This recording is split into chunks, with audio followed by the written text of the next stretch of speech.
NTPC দত্তক নিলেও আদিনার deer ফরেস্টের 93টি হরিণকে কর্তৃপক্ষ এর জন্য খরচ করবে বাৎসরিক 10 লক্ষ টাকা জানিয়েছেন সংস্থার কমার্শিয়াল জেনারেল ম্যানেজার সতীশেষ। তিনি বলেন, আপাতত 1 বছরের জন্য আমরা আদিনা মৃগদাবের 93টি হরিণকে দত্তক নিয়েছি। এর জন্য মালদা বন দপ্তরের কর্তাদের সঙ্গে যাবতীয় কথা হয়ে গেছে, আলোচনা হয়েছে মালদা জেলা প্রশাসনের সঙ্গেও। পাশাপাশি তিনি আরও বলেন, পরবর্তীকালে আরও বাড়ানো হতে পারে দত্তক নেওয়ার সময়সীমা। এদিকে মালদা বন দপ্তর সূত্রে জানা গিয়েছে, আদিনা ডিয়ার ফরেস্টের 93টি হরিণ দত্তক নিয়েছে দেশের সর্ববৃহৎ তাপবিদ্যুৎ কেন্দ্র ন্যাশনাল থার্মাল পাওয়ার সেন্টার। হরিণের লালন পালনের জন্য সংশ্লিষ্ট কর্তৃপক্ষ প্রতি বছর 10 লক্ষ টাকা বরাদ্দ করেছে। সাথে সাথে এনটিপিসি কর্তৃপক্ষের তরফ থেকে প্রয়োজনীয় সহায়তা করা হবে হরিণগুলির চিকিৎসা পরিষেবা ও প্রজনন মাত্রা বাড়ানোর ক্ষেত্রেও। উল্লেখ্য, 1982 সালে মালদা জেলায় পর্যটনের কথা চিন্তা করে প্রায় 10 হেক্টর জমির ওপরে মৃগদাবও গড়ে তোলা হয়েছিল গাজল ব্লকের আদিনা মৌজায়। পরবর্তীতে সেন্ট্রাল জু অথরিটির পক্ষ থেকে মিনি চিড়িয়াখানার স্বীকৃতি দেওয়া হয় এই মৃগদাবকে। বর্তমানে 93টি হরিণের পাশাপাশি এখানে রয়েছে 8টি নীলগাই ও বেশ কিছু পাখি রয়েছে বিশাল আকৃতির খাঁচায়। গোটা বছরই এখানে সময় কাটাতে সমাগম হয় পর্যটকদের।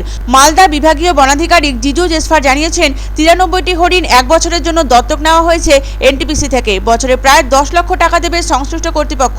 তবে বন দপ্তরই করে অধিকাংশ কাজ। এছাড়া দত্তক নেওয়া সম্ভব চিড়িয়াখানা অথবা ফরেস্টে থাকা বাঘ সিংহকেও।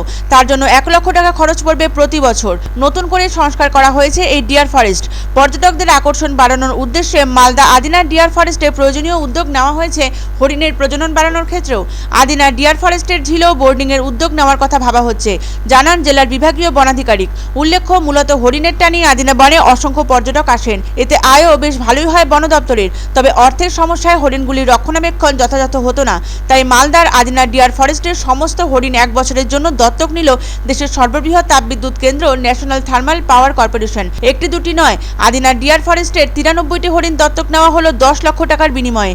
একটি অনুষ্ঠানের মাধ্যমে একথা জানিয়েছেন এনটিপিসির কমার্শিয়াল জেনারেল ম্যানেজার সতীশেষ। এছাড়া হরিণগুলির চিকিৎসা পরিষেবা প্রজনন মাত্রা বাড়ানোর ক্ষেত্রেও এনটিপিসি কর্তৃপক্ষ প্রয়োজনীয় সহায়তা করবে। আপাতত 1 বছরের সময়সীমা রাখা হয়েছে এই দত্তকের। তবে পরবর্তীতে আদিনা পার্কের হরিণের দত্তকের সময়সীমা আরও বাড়ানোর পরিকল্পনাও রয়েছে। এই উদ্যোগে পর্যটকদের আকর্ষণ বাড়ানো সম্ভব হবে বলে আশা কর্তৃপক্ষের। এনটিপিসির পক্ষ থেকে এই প্রথম এরূপ উদ্যোগ নেওয়া হলো। ইতিমধ্যে কর্তৃপক্ষের তরফ থেকে আদিনার ডিয়ার ফরেস্টের হরিণগুলির বিভিন্ন পরিষেবা দেওয়ার কাজ শুরু করে দেওয়া হয়েছে। বন্যপ্রাণী সংরক্ষণ আইনে উল্লেখ রয়েছে, দত্তক নেওয়া যায় বাঘ সিংহ থেকে শুরু করে অন্যান্য পশুদেরও। আর এই আইনের মাধ্যমে 93টি হরিণের দত্তক নিল ফারাক্কা এনটিপিসি কর্তৃপক্ষ। আদিনা ডিয়ার পার্কে एनटीपीसी टोटल 93 हरिण को दत्तक लिए।